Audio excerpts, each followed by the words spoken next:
તો ખાંડ બાદ ડુંગળીના ભાવમાં થયો છે તોતિંગ વધારો। જી હા, છૂટક બજારમાં ભાવ પહોંચ્યો છે પ્રતિ કિલો ₹70 સુધી। બે અઠવાડિયામાં જ ભાવ ₹15 થી ₹20 સુધી વધી ગયા છે।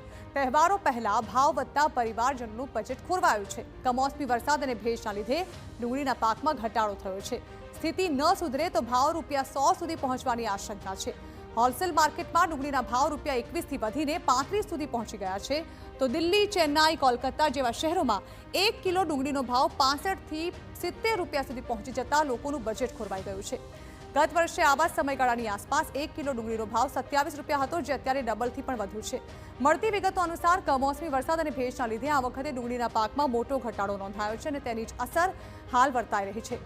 દાવો છે કે જો સ્થિતિ નહીં સુધરે તો ભાવ ₹80 થી ₹100 પ્રતિ કિલો પહોંચવાની શક્યતા છે। સવાલ એ છે કે કેમ ડુંગળીના ભાવમાં આ તોતિંગ વધારો થઈ રહ્યો છે।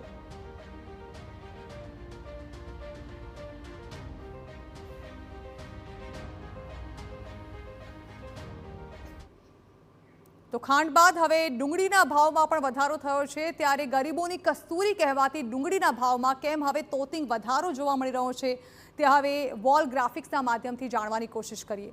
તો દેશમાં ડુંગળીનો જે મોટો જથ્થો છે તે મહારાષ્ટ્રના નાસિકથી સપ્લાય કરવામાં આવે છે અને નાસિકના બજારોમાં જે ભાવ છે તે છેલ્લા એક મહિનામાં 76% સુધી વધી ગયા છે, જેનો સીધો જ છે તે નુકસાન હવે સામાન્ય લોકોના બજેટ પર પડશે।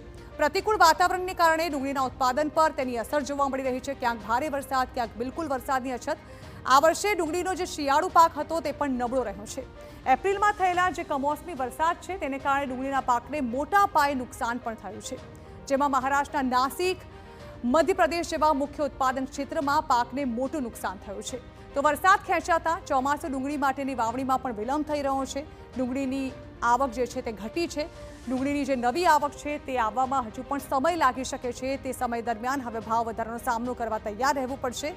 ભાવ નિયંત્રણમાં લેવા માટે સરકારે બફર સ્ટોકની ડુંગળી વેચવાનો નિર્ણય લીધો છે, પરંતુ હજી સુધી જે ડુંગળીના ભાવ છે તે ઓછા થાય તેવી સંભાવનાઓ હમણાં પૂરતી તો નથી લાગી રહી।